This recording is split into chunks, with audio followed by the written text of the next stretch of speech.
I'm in your corner, friend. I'm in your corner. Dry ass lips. My dry ass lips. Sit my dry ass lips. What's up, guys? Welcome back. What going now? Welcome back to a Vulnerable Mom and Dad podcast. What a ride it's been. What a ride. So this episode, we're going to be giving you all a life update because you haven't heard from us since April. No, the last thing we talked about was our birth story. Right, but I'm saying since life, they haven't heard from us since April. Since before we had a baby? Yeah. Whew. So what has transpired since before we had a baby? Oh man, I don't even know where to begin. Life. Life has been lifing. Life has been lifing. Take it away, sir. Yeah, so I'm here on one leg. Ruptured my achilles. You should know that, listening to the previous episode. I'm here with the baby. You know, mama 3. Postpartum. Living my best life. Living the best life. So what we're going to be talking about this episode is how we've been navigating me being injured, going through pregnancy, the labor, having help with Taasha's mom and grandmother visiting us, how we're navigating being parents of 3 kids, how we find time for ourselves. Like, this is just a whole life update and how we're managing it, some of the struggles we've encountered. And we just want to share with you all, because the reason we are a vulnerable mom and dad is because we know sharing our stories can help others, but also with us sharing, others can help us. So because we don't have it all figured out. We do not have it all figured out. We winging it just like you are. But life has been lifing. So yeah, I want to go play basketball. Let's what is it? What? Picture it. Picture May this. 16th, 2024. Eddie decides to take his daughter with him to play basketball while his pregnant wife and son stayed at home at 9 p.m. at night. Yeah. So yeah, I took Beige with me to go play some basketball with some friends. It was 9 p.m. The reason I took Beige is because she had a long nap and I wasn't that day. I had got home from work, and Taasha was like, "Bruh, I'm not staying up late with Beige tonight, because you about to go play basketball, and she's clearly just going to be like on one." I was like, "All right, Beige, come with me." So Beige came with me to go play basketball. I got there a little late, so once again didn't stretch properly. I was breaking a brand new pair of shoes, some Kobe 8s, I believe. Yeah, some Kobe 8s. And I was taking it light at first, and I told myself not to go hard because I knew I didn't fully stretch properly. My feet started feeling somewhat fatigued in the new shoes, but I just kept going. After the second game, I was like, man, I probably should change my shoes and put on what I'm comfortable playing in. I'm like, it's all right. So I came down court, and all I heard from the sideline was, crack him, just give him the dirty. And I did a move, and as I pushed off with my left foot, I swear on everything I love, I thought somebody threw a ball at the back of my leg. I thought somebody beamed my leg with a ball. And my immediate reaction when I fell, I looked back because I wanted to be like, why is Beige on the basketball court? Like, why did she throw a ball at me? And I turned around, Beige is all the way at the other end, still sitting on the bleachers on my phone. And immediately, as soon as I saw her all the way back there and I saw no basketballs around, I knew. I was like, I ruptured my Achilles. So I called over my friend because he had partially torn his, and immediately I called him. I was like, "You come here." He was like, "Oh boy, please tell me you road drink." I was like, "Nope." So he knew, based on I called only him over. Everyone else was like, "What's going on?" He's just like, "Y'all just help Eddie up." Everybody was just depressed. Yeah, and I came home that night, did a little Epsom salt bath. What's crazy is you said that you were gonna come home. I was like, how long are you gonna be out? He's like, till like 10:30, something like that. 10:30, 11. I think you probably came home at like 9:30 or something. Yeah, like, you started at 9. I got there late, like 9:10. The first game finished quick. Second game, we were just in the middle of it. 9:40. I'm like, hey, I'm heading home. And I'm over here like, what do you mean? You just left? Yeah. So I called Taasha, and because I know how frustrated she gets when I'm incapacitated. I'm like, hey, so I'm fine, because I know I'm calling you when you know I should be playing basketball. I'm fine. Beija's fine. Nobody's in like no car accidents or anything. She's like, okay, so what's going on? I go, I got injured. I probably ruptured my Achilles, so I can't walk. It's just like, oh boy. So you came into the house hopping on one leg. And I just was looking at him. I'm like, okay, like, why your old ass out here what still are you playing doing? basketball? Like, what are you doing, bro? What do you mean you just ruptured something? So we ended up going to the doctor the next day, right? Mm-hmm. It was a Thursday, so we went to urgent care on a Friday. I went to a specific orthopedic urgent care, and they confirmed it. I was praying it was a partial tear, not a full rupture. It can go both ways. It's either you have a full rupture and you get surgery and repair it, or you have a partial tear and you can go into therapy to repair it and also get like electric shock therapy and all that good stuff. Based on what I researched, I'm not a professional. So there's two schools of thoughts. Some people think it's better to have partial. Some people say it's better for it to just be fully torn and get surgery because you come back different. But yeah, they confirmed it was a full rupture. I could not move my ankle, my foot up and down. I could not do this. And they told me I was going to need surgery. How did you feel about that? It was a lot because one, it's like one is like immediate excitement, like, oh man, I don't have to go to work. Oh wow. I get to stay home with my family. That's where my brain was, but go ahead. But I don't get to stay home with my family in the capacity I thought I had to.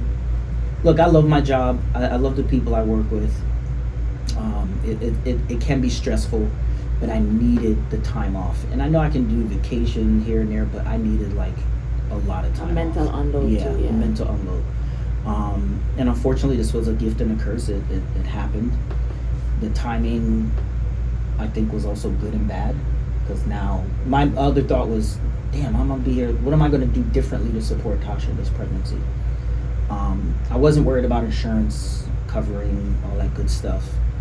I was nervous about surgery because I've never had surgery. Like, I've never been under. Mm-hmm. So excitement, nerves, and obviously a little bit of sadness / depression, because now the reality's kicking in of you are getting older, Eddie. You can't play basketball the same way you used to. If you are going to continue this, you now have to change up your lifestyle. You know, whether it's what you eat, how you exercise, even how you stretch. You can't just get up and go and expect your body to spring back like normal. Right. So obviously, I don't know, some of you know, you can see it on the shirt. One of my favorite basketball players is Kobe Bryant, who suffered the same injury. So I'm laying down midnight doing all the research on how to prepare for this, like what to do. And yeah, move forward. I felt like you also had a lot of, like, I don't know if it made you feel a lot better, because once we shared that you had that injury, it was like, I know you had that fear, like, I didn't want to tear my ACL or rupture my Achilles or anything like that. Those were like the two worst injuries that you always used to talk about. Oh, yep, always feared. But once you shared it, like, so many other people came forward to let you know that, oh, this also happened to me. So I don't know if that gave you like a sense of calmness to know, like, okay, I'm not alone in this, and other people were able to bounce back and recover and do the things that they were able to do before after having like that injury. I'm glad you bring that up, because I totally forgot about that part. Like, even my friend Kevin, like, I remember I played basketball with him post Achilles surgery, and he looked perfectly fine. I didn't know my friend Denver had it. It was like, wait, when did you tear your Achilles? Because the pandemic happened, so there was a lot of other friends I wasn't able to play basketball with post-pandemic. I saw somebody tear their Achilles, and I remember it was during the pandemic, and I remember he didn't get surgery immediately, because that was my fear. Like, you got to get surgery within 2 weeks or it's never going to be the same. And I remember reaching out to him, shout out to Bam, and he was like, yeah, it was COVID, and I got my surgery a month later. And sure enough, when Denver came to us, he was like, Bam was just playing in a basketball league like last week. I was like, oh, okay. It's not like a life-changing thing, because it happens more often than we know, but it's also still unfortunate. And like Taasha said, I'm grateful for all the people that reached out, either directly to me or either through Taasha. You had someone reach out to you, was like, yeah, my husband tore his twice. You know, he tore it, got surgery, and then he had to do stem cell the second time he tore it, which I don't want to do. Yeah. So take your healing process. Take my healing. Take it seriously, please. I'm trying, but it also is still learning. Not learning my body, but not being overconfident in my body. Like I feel really good. I'll be at physical therapy and I'm like, oh, I want to put a little bit more weight on it. Like, no. Pace yourself. I was like, but I feel like I know my body. And I don't want to sound arrogant, but I'm the type of person, I'll roll my ankle and in 3 days I can play basketball again. When we were in St. Croix, remember I pulled my hamstring? Took me like a week and a half, 2 weeks to get back running again after pulling my hamstring.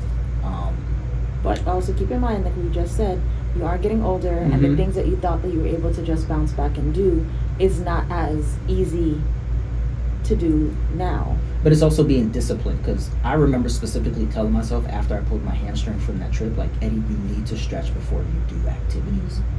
And then here I go showing up to basketball, not doing a full stretch, and like, oh, I'm not going to go too hard.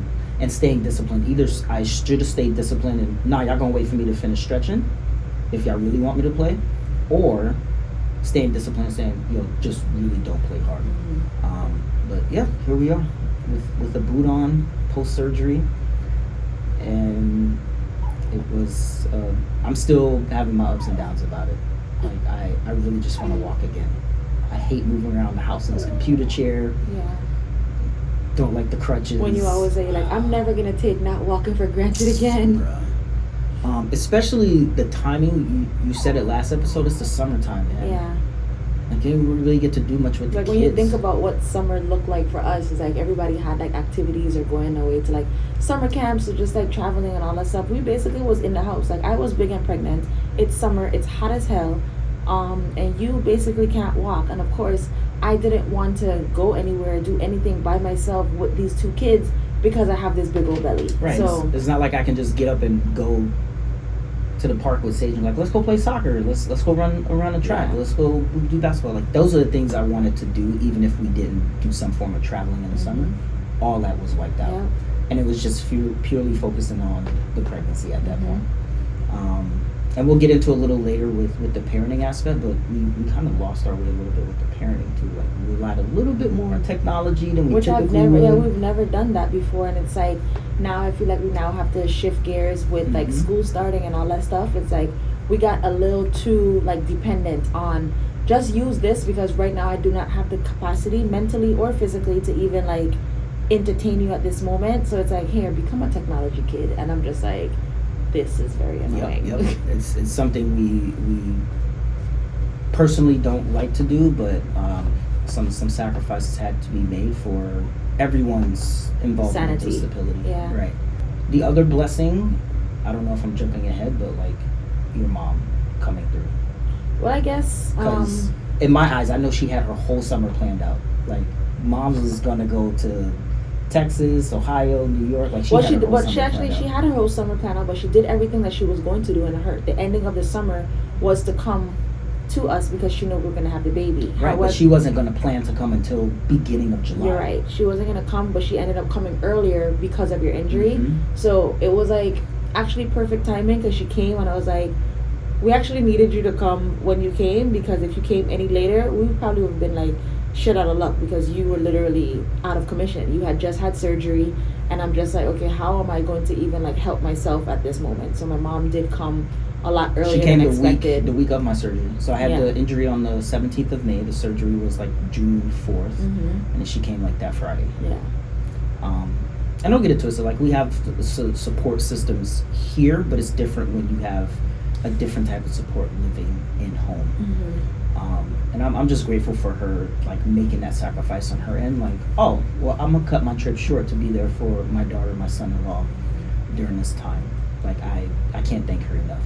It's not easy to stand up on one foot cooking or sitting down in a computer chair. Yeah, because stuff like that, like, I wasn't cooking. We already know that. Like, I don't know how many times I have to emphasize and say, like, Taasha is never cooking nothing in the kitchen. And I hate to say, like, I am not one of those modern traditional wives or something like that. Like, I don't like being in the kitchen, and I really want to change that for myself, but it's like, how bad do I really want that to change? Because every time I stand up in the kitchen, I get annoyed being in the kitchen. So to know that you're like out of commission is like, how much pride do I have to set aside to know that like I also do have to step up a little bit because you can't really help yourself.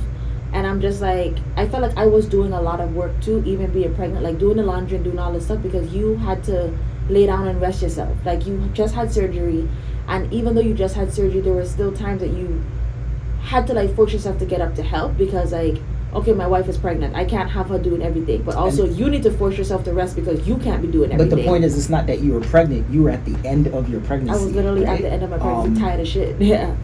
And going back to like the parenting stuff, it allowed me to tap in a little bit differently with the kids. Like, hey, I need your help cleaning the tub. I need your help cleaning the toilet. And they loved it. They were down for it. They helped out. But I do want to give you some recognition for giving me grace during that time, because you know I be going deep into my mind. Your brain, yeah. And you never like made me feel bad about it. Well, I hope I didn't, and I hope I didn't ever come off as if like it was. If anything, I was more frustrated when I tried to do something like sit down and rest, and I'm like, and I know it was like a two-ended sword, because you love to tell me to sit down and rest, and I hate when people tell me what to do. So it's like you kept getting up and you kept doing this stuff, and I'm like, bruh, sit down. Like, why are you doing so much? And it's like, I can do it. But then when you would tell me to rest, I'm like, bitch, don't tell me what to do. Okay? Like, I got this. I know my body and I know what I can do. Don't forget, we switch it up. It's not bitch. Mitch. Sorry. Little Mitch. Don't play with me. But yeah, like, you just would just, like, try to, like, do too much. And I'm like, just go to sleep. You don't have to do anything. You don't have to do anything to just lay down and rest. So. Yeah, but on the other end, it's like at times I could see your frustration. I was frustrated. And I was like, hey man, like I need to. Somebody had to. We had to find a way to work together, and I feel like that's where the teamwork came in, because I already told you, like, you're my favorite teammate, and we have to have some kind of balance with, like, somebody gonna have to take more, and then somebody gonna have to like pick up the slack. Like, it's not always going to be equal. It's always going to be some type of give or take. It's never going to be even. And sometimes one person going to be pulling most of the weight and another person going to be doing the same thing. So we just have to have that understanding to know that, like, at some point we're going to find that common ground, and we're going to get back to like a good balance. Communication helped out a lot. I know there were days I would wake up and say to you, like, I can't do anything today. And sometimes it would also be you silently doing it by pushing your damn computer chair very hard. Like, sometimes I could tell, like, your frustration. I could tell your frustration because, like, the just way grabbing the counter. I don't know, like, you got an attitude right now. Like, what's the problem? Like, you clearly are not saying anything, but I can see that you're bothered because, like, you don't need to be moving the computer chair so rough. Like, why are you angry, bruh? Like, I can understand. Like, do you need to go outside and take a walk? Clearly you can't walk. I'm sorry. No offense. Here's the vulnerable part about all this. Like, you know the 3 things that keep me sane. Yeah, and you couldn't do that. But yep, let's list them. What are they? Your video games, your car, and basketball. Right. 2 of them out the window. Yeah, you can't drive immediately. one. Your car, you cannot shift the gear. Couldn't drive stick shift. You can't play Gone. basketball. Yes. Can't and your play video basketball. games, sometimes that shit is annoying. I'm like, why the fuck you gotta stay up all night? Like, you can't cuddle with me? Well, that's the thing though. It's like I couldn't do it during the daytime because I'm being a dad, resting, all this other stuff. The only time I was able to find time for that was late at night. But then the I'm kids sacrificing my rest. It was frustrating. It was frustrating. It still is frustrating. I can imagine. It still is frustrating. I have something I think I want to do, but I'm waiting to see like where things go financially before I jump on here and talk to you about it. That kind of. You gonna say this right now on the podcast? What you talking about? Because you said before I talk to you about it, I'm sitting here. I'm like, just talk to me. Just go ahead and say it. So clearly, like, driving's out the window. But I was thinking of getting into sim racing. What is that, online racing? Sim racing is basically I have a steering wheel in the house and pedals, and I can sit there and do it instead of using a controller. Like one of these people that gets paid to do that online? And I also thought it was a way to, like, get the kids involved because Beige is always... You saw yesterday I picked up that Lego car. She's like, is that for me? Can I help you build it? Can I drive it? I'm like, all right, so you like cars, cool. But let me figure it out because obviously we don't have space. So I'm looking at different options on what can be cool for space. It's like, oh, now you want to talk to me about something? It's crazy. Like, it's crazy because, like, recently I actually just saw I saw a post from Miss Right's Way. I don't know if anybody follow Miss Right's Way. Ashley, amazing. She's like an amazing mom. on Instagram, and she recently made a post, and I actually didn't share it with you, but like her caption basically said like, I'm failing my oldest daughter. And her caption basically said that like lately her oldest daughter has been complaining that she doesn't spend enough time with her, and she was talking about the fact that she didn't spend enough time with her because a lot of the things that she wanted to do she's not interested in, right? Like, I don't want to do this, I don't want to do this, and it just like take her back to like, you know what, sometimes you have to put your pride aside and just do the things that your kids are interested in doing, because it kind of like fills their cup. So she ended up taking like a dance class because her daughter does dance, and she ended up like enjoying it. So like the caption at the end was like, what are you gonna do today to like bring more joy? Like, are you gonna play with your kid today? As you know, we talk about that with Beige all the time. Like, she's always been like, play with me, and I'm just like, I'm not that person that wants to do it. But like listening to you talk about that is just like putting that pride aside to know that even though things that you're not interested in, you still have to like put forth that effort to try to like, I don't want to say pretend, but like give that interest into what other people are interested in. So I'm just like listening to you talk about this sim stuff, and I'm like, I don't give a shit about none of this, bro. I know, because I will tell you in the back of my mind, one of the most heartbreaking things is I'll ask you a specific question around supporting me, and you cannot answer it. Not one bit. And it hurts. Would you ask me how fast your car is? That what you think about? It's the fastest time I've gone down the drag strip. But I'm over here like, I know it's fine. But it's like, why does that break your heart that I don't know how fast you're? What is it, 9 seconds or something? No, or something. Like, I guess for me it's a sense of like I lead with treat people how you want to be treated, right? And you just said it, like being able to support and show interest in what somebody else is doing. There's things I'm like, bro, I don't care, but I know how important it is for you, and I'll say I need to listen because I will need this in the future to support her. And so I think about that, like, racing cars is one of my 3 things that keeps me sane. What is the fastest car what's the fastest you've ever ridden? Babe, you can find it. 9 seconds. It's not 9 seconds, but you can find it. So what is it? You'll find it. I'm looking forward to you walking. No, because I saw your random Instagram post, and then it's like, it was like 9.82 seconds or something random. No, but it's like, what was it? I'm not telling you because you're supposed to go see it, and you know where to find it. I want you to tell me. No, I'm not telling you. Why is it not 9 seconds? Because I wasn't that fast. It's actually a little slower. 10 seconds? I told you 10 seconds the first time, though. It is 10 seconds, but I want you to give me the specific number. Just like in track and field. It's like what, 10.62 or something? No, don't worry. We'll move on. Because after the podcast, I know you'll find it, and you'll be like, babe, this is your fastest time. It's like, that's it. I just want to hear you say You're not even a race car driver, bro. Not anymore. Wreck the car. It's gone.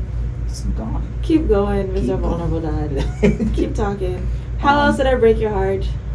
That was it. Like, we went on a whole completely different tangent. What are we talking about here? You brought it up. Like, supporting, people with interests that you don't have an interest in. You brought it up. Keep going. All right. But there we go. I don't even know where we were. Yeah, so don't worry about it. We'll talk about the sim racing stuff later. It's fine. It's fine. But yeah, man, I'm glad your mom is here. Even her, she's challenged. She travels with her mom, your grandmother, who's 91 years old. We've had a really good balance of supporting each other in the house the best that we could. And I do also appreciate that you're able to sink in and go, all right, what can me and my husband do to continue building our relationship? Because I know you're the one that was like, let's go to the movies. Let the kids stay with my mom. Let me and you go to the movies. I'm always nervous about leaving the kids with people. But this was the first time we've ever done it, though, because like in our entire parenting portfolio, we haven't really left the kids with anyone except for like my sister and Kira, who was basically the babysitter. And old school and Giselle, like those are the only people that's ever watched the kids, and it's only been for like no more than 1-2 hours. And I feel like now that my mom is there, I think it's also because she's at the house that I'm more comfortable now. Be like, okay, I'll be back. I'm going to my chiropractor appointment. I'm going to the acupuncture. I'm gonna go to the movies with my husband. Like, it's like we have to take advantage of it, and I'm learning now, especially like having 3 kids, like we really can't do everything ourselves, and we have to understand that we really need to lean into our support and know that we can ask for help, and not only can we ask for help, we can be open to receiving it, because oftentimes we just feel like, okay, I'm just gonna figure it out, I'm just gonna do it by myself. Especially like, I mean, like that's my mindset, and I don't know how you are with that, but oftentimes I feel like you just take my lead when I'm like, we just gonna figure it out. We don't need to ask nobody else to watch our kids because nobody else made these kids but us. But now that like my mom's here, I feel like, although I guess like our parenting styles are a little bit different, I do have like the confidence that I could just leave the kids there because they talk and they can vocalize and say what they want, what they don't like, and basically like stand up for themselves. And I'm just like, stay there. I need a break from y'all. And I think that's another layer of it, that Sage is at that age where he's a bit more self-sufficient. Like he'll get up and get his own snack now. He'll open the fridge, get his own food. He'll open the freezer, like all this stuff. The other part is you've been able to continue to build on the relationship with your mom, that she respects your parenting style. Yeah. Like I've seen her. She's not stepping over anything that. But I've seen her dig deep to replicate your parenting style. Like when Beige is yelling, she's like, "Hey, come here, let's talk." Yeah, because it would have been easy, like, let me beat your ass right quick, because why are you screaming so And loud? she shared with me, like, yo, like when I was raising so-and-so, I beat that ass. I was whooping your ass. I walked her out of church and beat her ass. But she respects our parenting style, and I like that. While still blending in her own, like she's a bit more stern and authoritative, but she definitely respects our parenting style. And it's also nice for them to see too, because like sometimes they feel like, I know like as parents, sometimes your kids probably feel like, I can see what I can get away with or what I can pull because like you're my parent, right? But let somebody else come and tell you the same thing. Like sometimes, I tell you, one time I went to a grocery store and Beige was acting up, and mommy tell her something like, sit down and don't move. And she sat there and was like scared. It's like, oh shit, somebody else telling me to do something. I was like, yeah, that's what your little ass need, eh?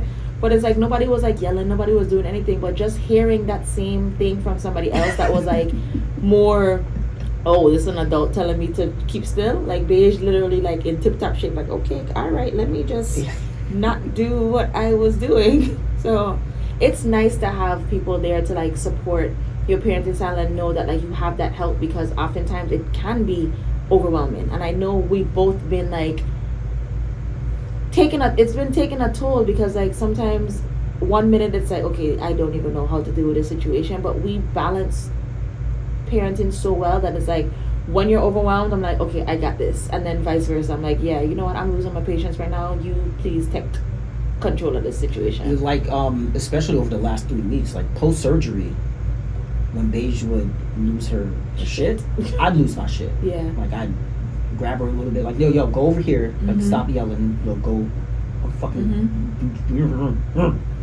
and you would be the one to be like, Beige, come here, just calm down, let's talk, what's going on, all right, you feel that way, right, breathe, relax. And then I shared with you, I had this epiphany moment one night while she was laying next to me. I was just looking at her and I'm just like, I'm so sorry. I'm so sorry, like I really do be talking to you like.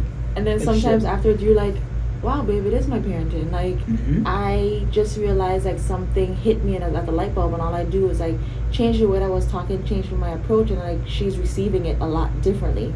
So it's like you having that level of awareness to realize like, oh, maybe I am some part of the problem in the way that I was talking to her. Can I tell you what the beacon is though? What? My care for you. Because I know you don't have the capacity to do that for her after this baby was born. Now I just said 3 weeks. Yeah.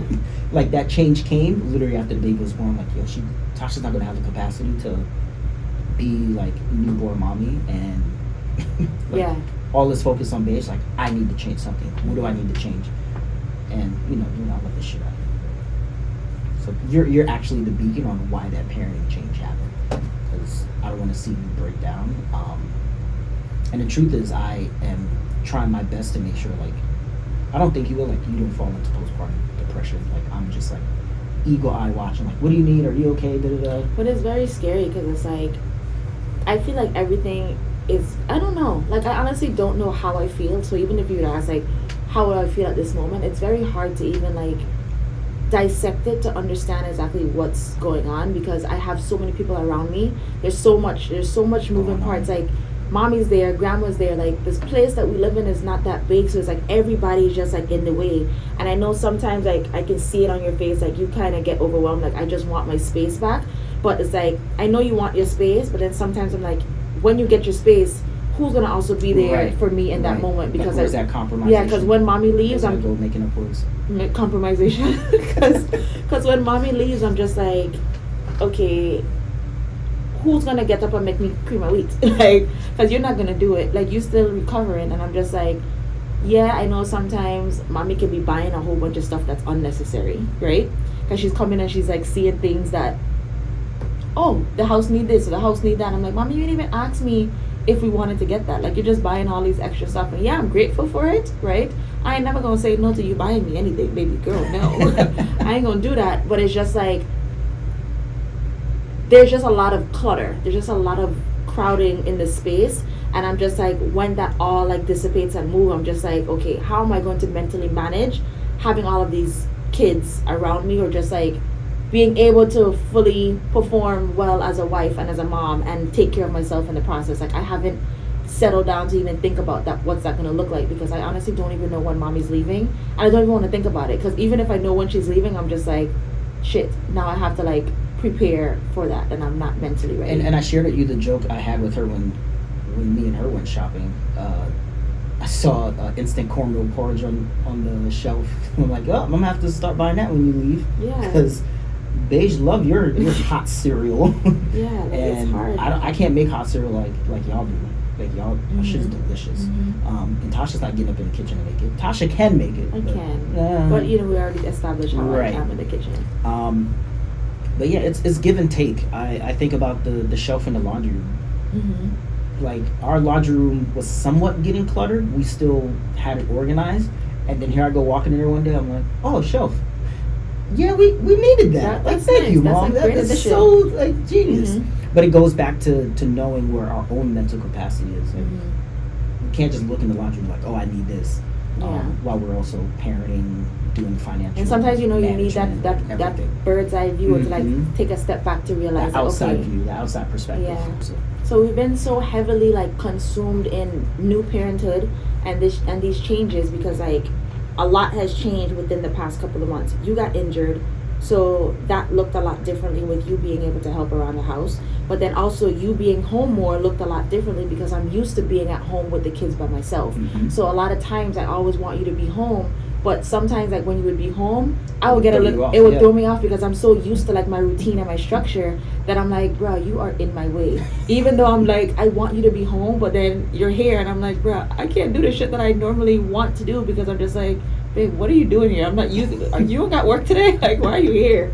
So like a lot of this stuff changed with like, obviously, like I said, your leg, you being at home, now my mom being there.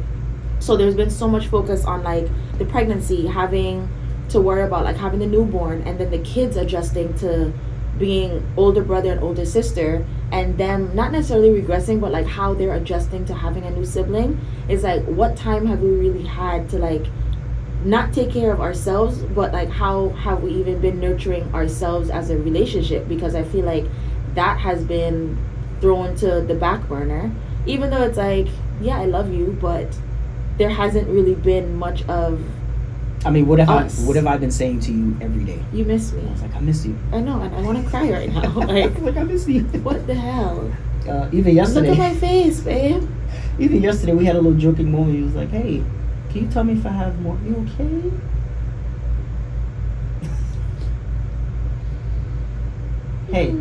Hey, what are we doing right now? We're here. It's you and me. We're still here. We're having a good time. We're laughing. We're crying. We're having a good time. We're still here. It just looks different. It just looks different. You know that me crying. We're still here. We're still Taasha and Eddie. It just looks different. I'm having a blast right now. Me too. Yeah, exactly. I'm just afraid of we just gotta figure out other stuff before we make contact again. That you're gonna get a vasectomy? I guess so. We gotta figure it out, because You felt that yesterday when you asked me to. I asked this boy what did I ask you to do? Take something out of my hair? You took out your hair. He was like, hey, did I miss any braids? And he had the nerve to stand up on his boot to try to like put his little print on top of my back. I'm like, why are you over here pushing up on me? Because I miss you. And I'm like, I miss you too. So our sleeping arrangements, bruh, we're currently in our kids. I can't believe I'm crying right now. I can't believe I'm crying right now. What's the name of the podcast? I can't believe I'm crying right now. But we currently sleep in our kids' bedroom. You are on one bed. I am on the bottom bed of the bunk bed with the baby, while Sage and Beige are sleeping at the top. So we're literally all in one room, just all like in separate places. And this is a combined story on how we got to that. So your mom came to town. In the kids' room, they only have like this twin size bed that Sage and Beige slept on. So your mom was sleeping in the kids' room on that bed. Grandma was sleeping on the couch. Grandma was sleeping on the couch. It's a comfy couch, y'all. Don't think we just threw a 90-year-old on some dingy couch. It was a real comfortable couch. She liked it. Mm-hmm. Our only complaint is that our apartment's too cold. Yeah. So she spends a lot of time out on the balcony. So we're in a 2-bedroom apartment. Yeah. The kids moved from the twin size bed that my mom is currently sleeping Before you get on. there though, the sleeping arrangements was your mom was on the twin size bed in the kids' room, your grandmother on the sofa, and the kids were in our bed. Yes. The baby came, but before the baby came, you and your mom already had a discussion. And the kids. I already told the kids too, yeah. And once again, blessings to your mom, she bought a bunk bed for us. Yes. And so the new sleeping arrangements was me, you, and new baby co-sleep in our room. Yep. Mommy was sleeping on the bottom bunk. The kids were sleeping on the top bunk. And then Grandma was sleeping on the twin-size bed. Mm-hmm. We were able to still find space to keep the twin-size bed in the second bedroom. So now there's 3 beds inside the kids' room. Yeah. Yeah. And then what happened is, this is going back to our conversation of routine and parenting style. Yeah. We're putting the kids to bed at 8:30, 9 o'clock. Mm-hmm. The latest 9 o'clock. So it's either 8:30, 9. And at 11 o'clock, we still hear them up. Why y'all still talking? They are up yelling, laughing, screaming the whole night. Like, they having a party in there. Why y'all talking? And it's because, like, they up, like, chatting up with Grandma, playing on Grandma's phone. Like, Grandma's on her phone, so the lights on. Yeah, because they're still unwinding. There's not time for them to go to bed. So right. It's hard for the kids to, like, unwind and go to sleep when my mom and my grandma are still in there, either watching something on the phone or just talking or whatever. So it was very hard for them to, like I said, like, go to sleep. And I'm over here frustrated because I'm like, y'all never have this problem. When y'all was in this room by yourself, it took us to just be like, okay, it's bedtime, you do story time, hugs and kisses, good night, we close the door, and y'all fall asleep. Here's your sleep playlist, here's your little nightlight. Y'all go to sleep. And it's like, nah, we just had a baby. What we're not about to do is like go back and forth with you going to sleep. Why do I have to come in this room so many times to tell y'all to go to sleep? Because we already feel guilty as parents that we've leaned on technology a little bit more, and now we like completely straying away from the routine right now. Routine. So I made a decision. Taasha made a decision. So I basically just said, like, you know what, like, since these kids aren't going to bed, normally when I put them to bed anyway, I'm already tired. So instead of the kids sleeping in the room with mommy and grandma, how about I just put mommy and grandma in our bedroom so they can sleep on our king size bed?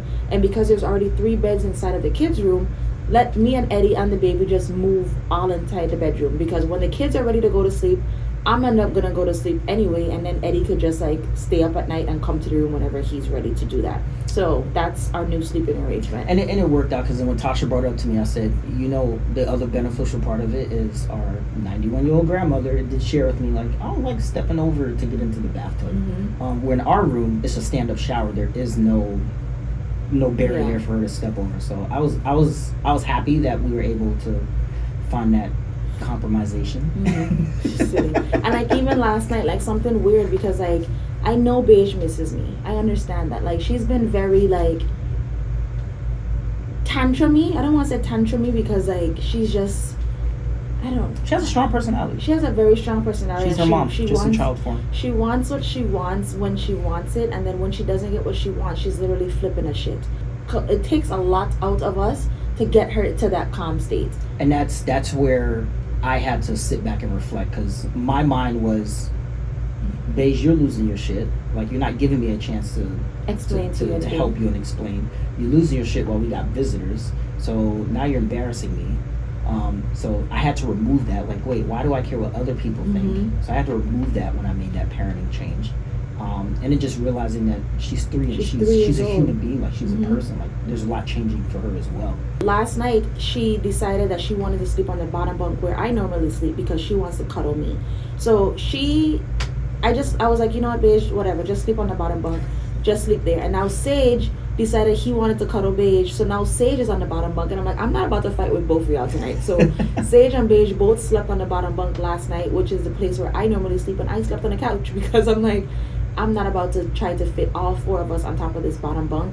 Both of y'all want to sleep down here? Okay, fine. Let me give y'all what you want, and I'm just gonna sleep on the couch. And the way the bunk bed is set up is pretty sizable. Like the bottom bed is a full size bed, and then the top bed is a twin.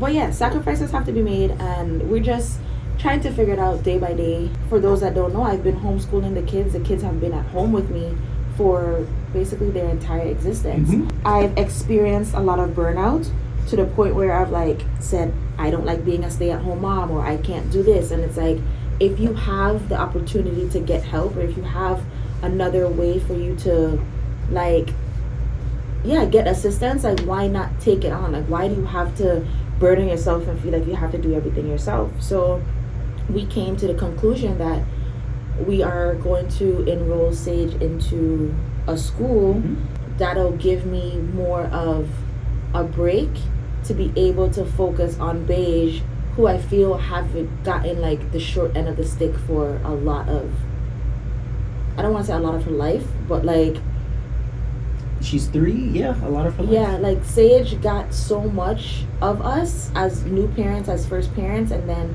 when Beige came along, she just like fell into the motion, but I feel like she didn't get the same exact dedication and intention that Sage got.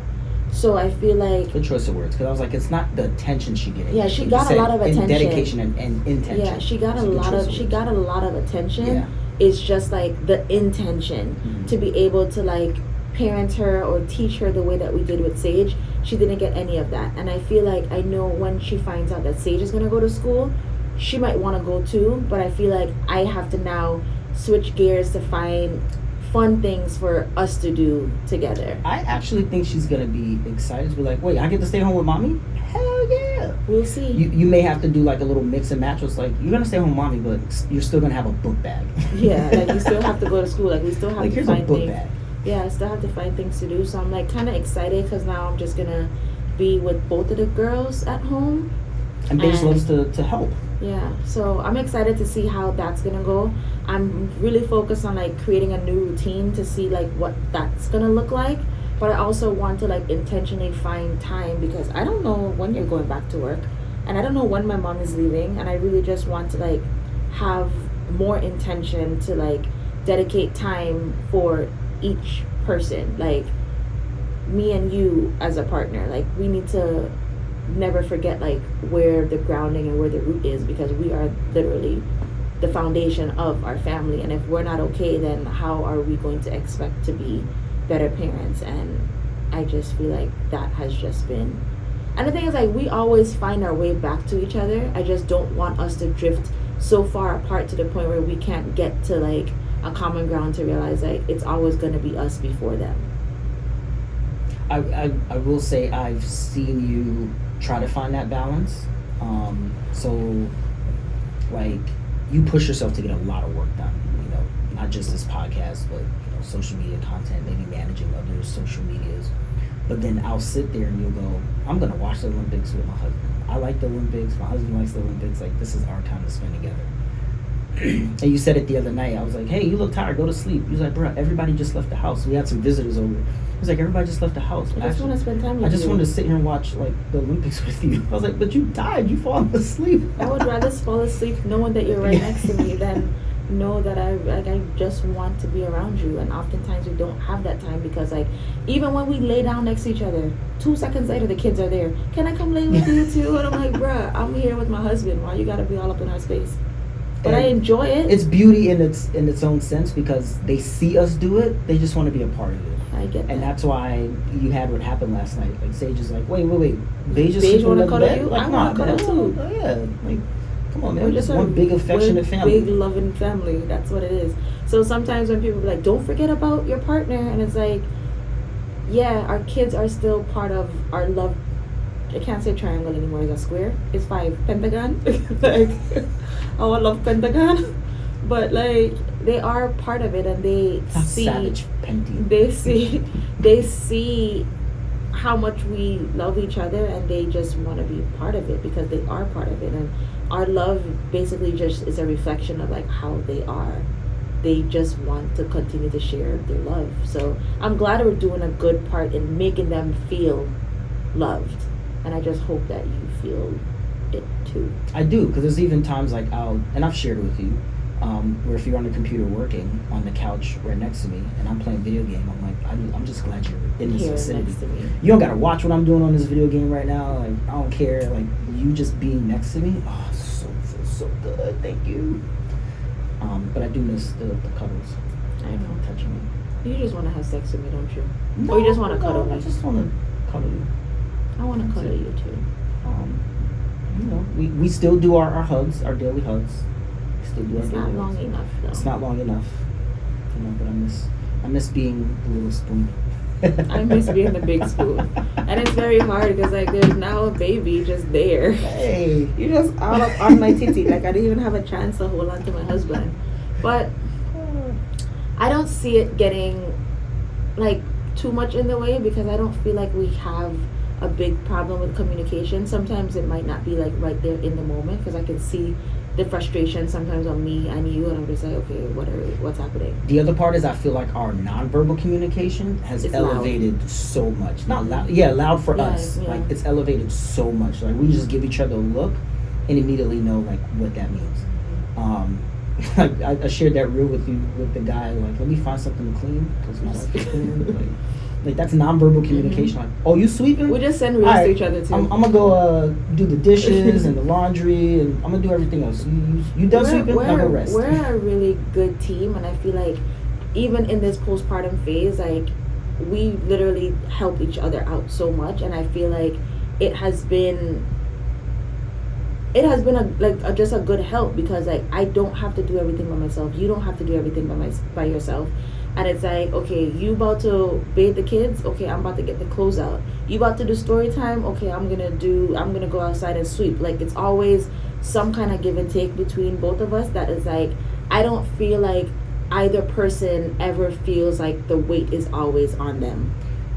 And that goes back to what you like. I sometimes want to take on that weight. Mm-hmm. And it's like you don't have it's to. not necessary. Like this morning, I got a little frustrated. I'm like, wait, why are you making breakfast? Like, let me make the breakfast and all this stuff. Like, even driving here, I'm like, we're late because we were doing all these different things. But it still worked out. I'm like, wait, if I had gotten up, made breakfast, got them dressed, did all this other stuff, I might not have had the mental capacity or energy to put the bags and get everything else together. Not even that. Like you could have did that part, but having the mental capacity to even do the podcast. So yeah, because you did everything else. Right. Yeah. Welcome to the podcast. We literally carry the weight equally, but sometimes the weight is heavy on one person or another, but it always balances out at some point because we are one, bro. The only advice I give to partners, couples out there who are still exploring how to elevate their communication, revisit when you have those moments of frustration. Like it's okay, you're gonna get frustrated with each other in conversation, but once you have that break, it's okay to revisit and be like, hey, so in this moment, this is why I felt this way, this is how I was looking at it, this is what my end goal was. And then the other person like, got it, this is what I was looking at, da-da-da-da. Now we know for next time how to combine it and fix that out. You about to cry again? No, I'm not about to cry. I'm gonna look like a sap. All right. Oh, we each cried one per podcast, one per episode. I cried the last one. You cried this one. So what else? Life updates you have to say? That's it. Yeah, we're just navigating new parenthood. Sage is about to start school soon. I'm about to focus on Beige. He's excited. Sage is excited. I gave him 2 tasks to start focusing on. So I told him before you start school, you need to learn how to wipe your own butt because Sage little ass said he's not about to wipe his own butt until he turns 6. He's not 6 yet, but he's about to be 6. But I already told him, when you get to school, ain't nobody about to be wiping your butt. And he also knows he knows how to do it. He just like prefers it's it. disgusting. He said he doesn't want to touch his poop, and then he also needs to learn how to tie his shoes. So that's our mission to do this week. And yeah, we have to like switch gears from this technology because like I said, we've been depending on it heavily this past couple of weeks because having a newborn and trying to function has been very hard, and we already see the bad side effects that it can have on our children. We already knew it before, but it's like it's very apparent because like they want the phone, they want to watch the TV, they want to play these games, they want to do all these things. But it's crazy because we actually didn't mention how we took them outside the other day. We just went outside the other day, and they had such a blast just being outside, riding their bike, and just like going for a walk. And we were literally just outside, but we haven't been outside. In the parking lot of the complex. We haven't been outside that much because like we've just been resting. Like, one, I don't need to be outside, because my pom-pom's still bleeding. I don't need to be outside, and Eddie can't even walk. But one day I can't put too much weight on it, or obviously I can't move too fast on the crutches if the kids want to run. But we just decided to take them outside, and it was just like they enjoyed it. So I'm like, this is all they need. They just need a change of scenery. They just need to be outside. They just need to get their energy out, because like when they're inside, there's nothing else to do. Of course I'm gonna want to be on the phone. And I forgot what it was one time. I think either you and me were out or you were out, and you were just like, yo, Sage legit was like, Mommy, can we go home now? I was like, yeah, sure, why? So I go home and use your phone. I was like, wait, what? And that's when we knew, like, yeah, technology is killing it. But that was the exciting part about when we went outside. I'm like, oh boy, I know he's probably ready to go back upstairs. I was hot, so I said, yo, Sage, you ready to go upstairs and go get hydrated? He said, no, I want to continue riding my bike. I'm like, hell yeah, we'll stay out here a whole another 30 minutes. Let's stay outside, I'm about to be sweating and stinking. Let's go. I even tried to race him on the crutches, which was kind of cool. Did I show you that? I got to show you that video. How about you learn to rest and stop doing the most? You know you're not supposed to be walking, so why are you talking about racing the boy on crutches?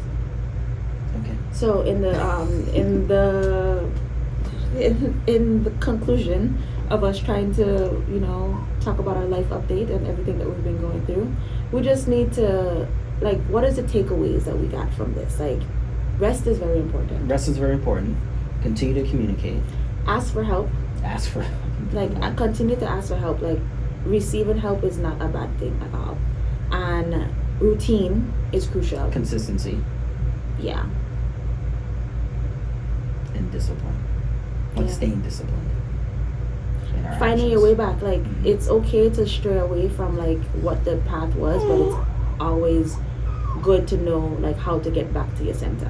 Like, know what your center is and being able to find your way back. So, like, recognize what feels good to you, so whenever something feels off, it's easy to know, like, okay, this don't feel right. How do I get back to my center? So, like, make a list of all the things that's good. So it's like, okay, cool, I don't feel good right now. What can I pull from to get back to my good? What feels good? Being outside? Let me get back outside. Hugs feel good? Let me get back to center by doing that. I like hugging you. I like hugging you too. I like want to hug you now, though. I know, this baby in a way. But yeah. So before we wrap up, I just want to do one fun random thing. So it's this trend I've been seeing on other podcasts where they essentially have you list 5 things without knowing what's coming next. You ever seen that? No, I don't even know what you're talking about. All right, so on it's like there's some that do basketball. These are guy podcasts and stuff. Yeah. Oh, okay. Like silly stuff. It'll be like list your top 5 NBA players without knowing who's coming next. So I'll say like Kobe Bryant. What number would you put him in? 1 through 5. Just 1. All right, and then I would go Michael Jordan. But you can't put him at 1 because you already put Kobe at 1. So now where are you going to put Jordan? Like, damn, I only got 2 through 5 exactly. left. Got it. Okay. So I just wanted to have a little fun. I hope you can indulge me. Is this only me doing this, Yep. or are we doing it for yourself? Nope, this is only you doing it. Okay. So I just wanted to indulge you. Indulge me. All right, so list these VI dishes without knowing what's coming next. Okay. Okay? 1 through 5? 1 through 5. Go ahead. All right, so you can put it like in any order, but just know Something else come in. Yeah. Okay, go ahead. Johnny Cake. Johnny Cake, 4. 4. Saltfish pate. Saltfish pate, 3. Crucian stuffing. 1. Fuji. 5. Rice and beans. 2. Yeah. Don't play with me. Maybe I did the order wrong. I should have. No, like, I know, okay, you said VI foods, I know stuffing was coming. So stuffing have to be number 1. I just love stuffing. I was trying to set you up so you said like, fungi. so you can have Fuji last and be like, Fungi was last. I don't like fungi. Don't give me no damn fungi ever. Trying to make Fuji like Like, you like number 1. Don't like fungi. Yeah, I did great. That's a great order. I did that. Okay, maybe Next it's the order I put episode. it. Next episode, I do you next. Oh gosh. Okay. That'll be great. Yeah, that would be great. Next episode, we're doing that. Obviously, you can't do NBA players. It's fine. Next episode, I can do that. So, thank y'all for tuning in to this episode of A Vulnerable Mom and Dad podcast. You can go ahead and find exclusive content from us on Patreon, which is a vulnerable mom. No, that is not right. It is patreon.com/a-vulnerable-mom, and you can also find us on social media. Beauty and the Beast, find us at Taasha Renee, find us at Jenamaster E. You know, everything gonna be in the notes at the bottom. So find us, like us, rate us, subscribe, comment, do all the things. Anything that you like, anything that you feel like you want to share, go ahead and comment and continue to participate in the conversations. We love all the engagement. And if you want to keep up with like us on a daily, on the Patreon, you can subscribe to Tasha's Close Friends. Like, she's always posting on Close Friends what we're doing in the moment. How does it feel being like part of the Close Friends? Because normally you just look at my stories, but like, how do you describe my close friends? Is it lit? It is lit. It's different because I'm your number 1 fan, but I also live with you. Yeah. But I do be watching your story like, oh my god. Yeah. But I think you do very well with that, like balancing. This is your access to me, and you've built a really good community. A lot of people have gained some life skills. Yeah, I really appreciate the people that subscribe to Close Friends because it's a completely different world there. But yeah, continue to stay tuned to all the content that we have coming up. And thank you guys for supporting us, and thank you guys for tuning in. That's right. Until the next episode. We out. Bye. I'm never gonna let you down.